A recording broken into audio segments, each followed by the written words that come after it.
जब उसका बिजली का बिल मुक्त हो जाएगा। इलेक्ट्रिक व्हीकल, उसकी मांग बढ़ती जा रही है।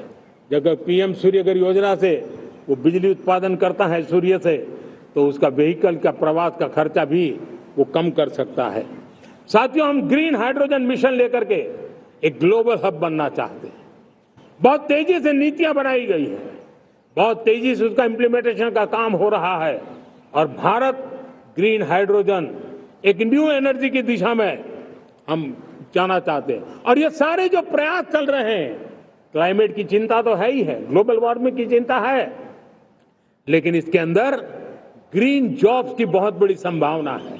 और इसलिए आने वाले कालखंड में ग्रीन जॉब्स का महत्व बढ़ता है, तो उसको सबसे पहले कैप्चर करने के लिए मेरे देश के नौजवानों को अवसर देने के लिए और ग्रीन जॉब्स के लिए एक बहुत बड़ा क्षेत्र को बढ़ावा दे रहे हैं।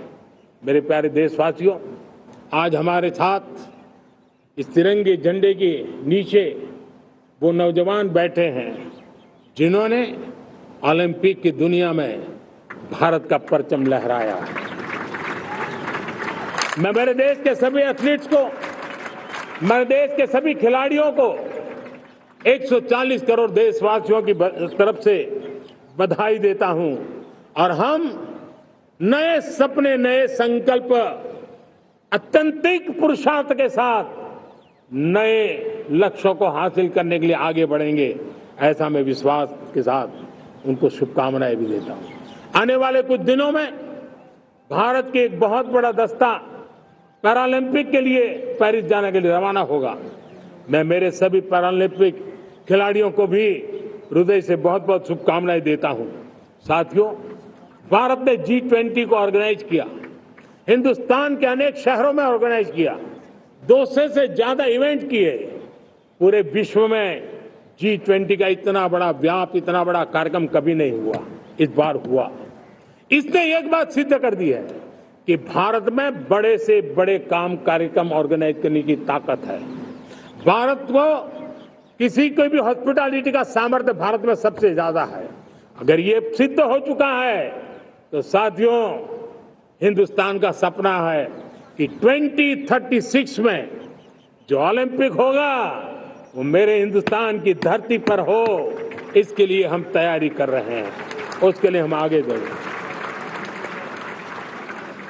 साथियों, समाज के आखिरी तबके के जो लोग हैं, ये हमारा सामाजिक दायित्व है।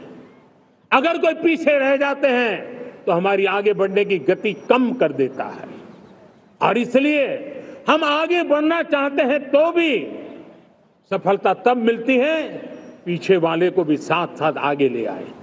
और इसलिए हम सबका दायित्व बनता है कि हमारे समाज में आज भी जो क्षेत्र पीछे रह गए हैं, जो समाज पीछे रह गए हैं, जो लोग पीछे रह गए हो, हमारे छोटे छोटे किसान हो, हमारे जंगलों में रहने वाले मेरे आदिवासी भाई बहन हो, हमारी माताएं बहनें हो, हमारे मजदूर हो, हमारे श्रमिक साथी हो, हमारे कामगार लोग हो, इन सबको हमें बराबरी में लाने के लिए, हमारे बराबर लाने के लिए भरपूर प्रयास करना है। लेकिन अब गति पकड़ गई है, अब लंबे दिन तक हमें वो करना नहीं पड़ेगा, बहुत जल्द वो हमारे पास पहुंच जाएंगे, हमारी बराबरी में आ जाएंगे, हमारी ताकत बहुत बढ़ जाएगी और बड़ी संवेदना के साथ हमें इस काम को करना है। और इसके लिए एक बहुत बड़ा अवसर आ रहा है। मैं मानता हूं संवेदनशीलता की दृष्टि से इससे बड़ा अवसर क्या हो सकता है। हमें पता है 1857 के स्वतंत्रता संग्राम के पहले भी अंग्रेजों के नाक को दम करने वाला हमारा देश का एक आदिवासी युवक था।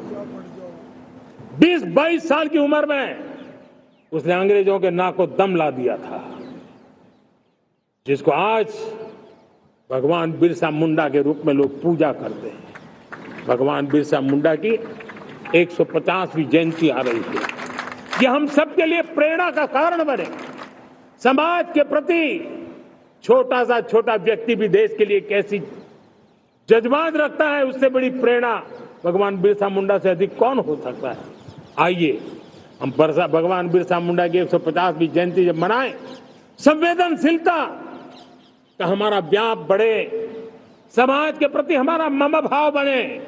हम समाज के हर व्यक्ति को, गरीबों को, दलित को, पिछड़ों को, आदिवासियों को, हर एक को हम अपने साथ लेकर के चले। इस संकल्प को लेकर के चलना है। मेरे प्यारे देशवासियों, हम संकल्प के साथ तो बढ़ तो रहे हैं, बहुत आगे बढ़ रहे हैं, लेकिन ये भी सच है कि कुछ लोग होते हैं जो प्रगति देख नहीं सकते। कुछ लोग होते हैं जो भारत का भला सोच नहीं सकते हैं। जब तक खुद का भला न हो तब तक उनको किसी का भला अच्छा नहीं लगता है। ऐसी विकृत मानसिकता से भरे हुए लोगों की कमी नहीं होती है। देश को ऐसे लोगों से बचना होगा। वे निराशा की गर्त में डूबे हुए लोग हैं। ऐसे मुट्ठी बंद निराशा की गर्त में डूबे हुए लोग जब उनके गोद में विकृति पलती है तब वो विनाश का कारण बन जाती है, सर्वनाश का कारण बन जाती है, एनार्की का मार्ग ले लेती है और तब देश को इतनी बड़ी हानि हो जाती है जिसकी भरपाई करने में हमें नए सिरे से मेहनत करनी पड़ती है। इसलिए ऐसे जो छुटपुट निराशावादी तत्व होते हैं वो सिर्फ निराशा इतना नहीं है, उनकी गोद में विकृति पल रही है। ये विकृति विनाश के, सर्वनाश के सपने देख रही है, ताने बाने जोड़ने की प्रयासों में लगी हुई है। देश को इसे समझना होगा। लेकिन मैं देशवासियों को कहना चाहता हूं कि हम हमारी नेक नीयत से, हमारी ईमानदारी से, राष्ट्र के प्रति हमारे समर्पण से हम सारी परिस्थितियों के बावजूद भी विपरीत मार्ग पर जाने वालों के लिए भी उनके भी दिल जीत करके हम देश को आगे बढ़ने के हमारे संकल्प में कभी भी पीछे नहीं हटेंगे। ये मैं विश्वास दिलाना चाहता हूं। साथियों, चुनौतियां हैं, अनगिनत चुनौतियां हैं। चुनौतियां भीतर भी है, चुनौतियां बाहर भी है। और जैसे जैसे हम ताकतवर बनेंगे, जैसे जैसे हमारा तवज्जो बढ़ेगा तो चुनौतियां भी बढ़ने वाली है, बाहर की चुनौतियां और बढ़ने वाली है और मुझे उसका भली भांति अंदाज है। लेकिन मैं ऐसी शक्तियों को कहना चाहता हूं, भारत का विकास किसी के लिए संकट लेकर के नहीं आता। हम विश्व में समृद्ध थे तब भी हमने कभी दुनिया को युद्ध में नहीं झोंका है। हम बुद्ध का देश है, युद्ध हमारी राह नहीं है। और इसलिए विश्व चिंतित न हो भारत के आगे बढ़ने से। मैं विश्व समुदाय को विश्वास दिलाता हूं कि आप भारत के संस्कारों को समझिए, भारत के हजारों साल के इतिहास को समझिए। आप हमें संकट मत मानिए, आप उन तरकीबों से न जुड़िए जिसके कारण पूरी मानव जात का कल्याण करने का सामर्थ्य जिस भूमि में है उस भूमि को ज्यादा मेहनत करनी पड़े। लेकिन फिर भी मैं देशवासियों को कहना चाहता हूं, चुनौतियां कितनी ही क्यों ना हो, चुनौती को चुनौती देना ये हिंदुस्तान की फितरत में है। न हम डिगेंगे, न हम थकेंगे, न हम रुकेंगे, न हम झुकेंगे। हम संकल्पों की पूर्ति के लिए 140 करोड़ देशवासियों का भाग्य बदलने के लिए, भाग्य सुनिश्चित करने के लिए, राष्ट्र के सपनों को साकार करने के लिए हम कोई कोर कसर नहीं छोड़ेंगे। हर बदनीयत वालों को हम हमारी नेक नीयत से जीतेंगे, ये मैं विश्वास देता हूं। मेरे प्यारे देशवासियों, समाज की मनोरचना में भी बदलाव कभी कभी बहुत बड़ी चुनौती का कारण बन जाता है। हमारा हर देशवासी भ्रष्टाचार की दिमक से परेशान रहा है। हर स्तर के भ्रष्टाचार ने सामान्य मानवीय का व्यवस्थाओं के प्रति विश्वास तोड़ दिया है। उसको अपनी योग्यता क्षमता का प्रति अन्याय की जो गुस्सा होता है वो राष्ट्र की प्रगति में नुकसान करता है। और इसलिए हमने व्यापक रूप से भ्रष्टाचार के खिलाफ एक जंग छेड़ा है।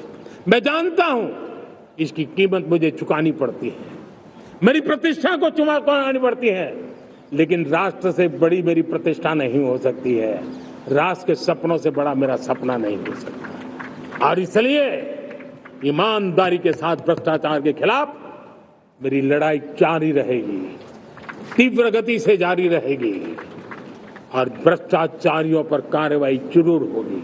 मैं भ्रष्टाचारियों के लिए भय का वातावरण पैदा करना चाहता हूं ताकि देश के सामान्य नागरिक को लूटने की जो परंपरा बनी है उस परंपरा को मुझे रोकना है। लेकिन सबसे बड़ी नई चुनौती आई है। भ्रष्टाचारियों से निपटना तो है ही, लेकिन समाज जीवन में उच्च स्तर पर एक जो परिवर्तन आया है वो सबसे बड़ी चुनौती भी है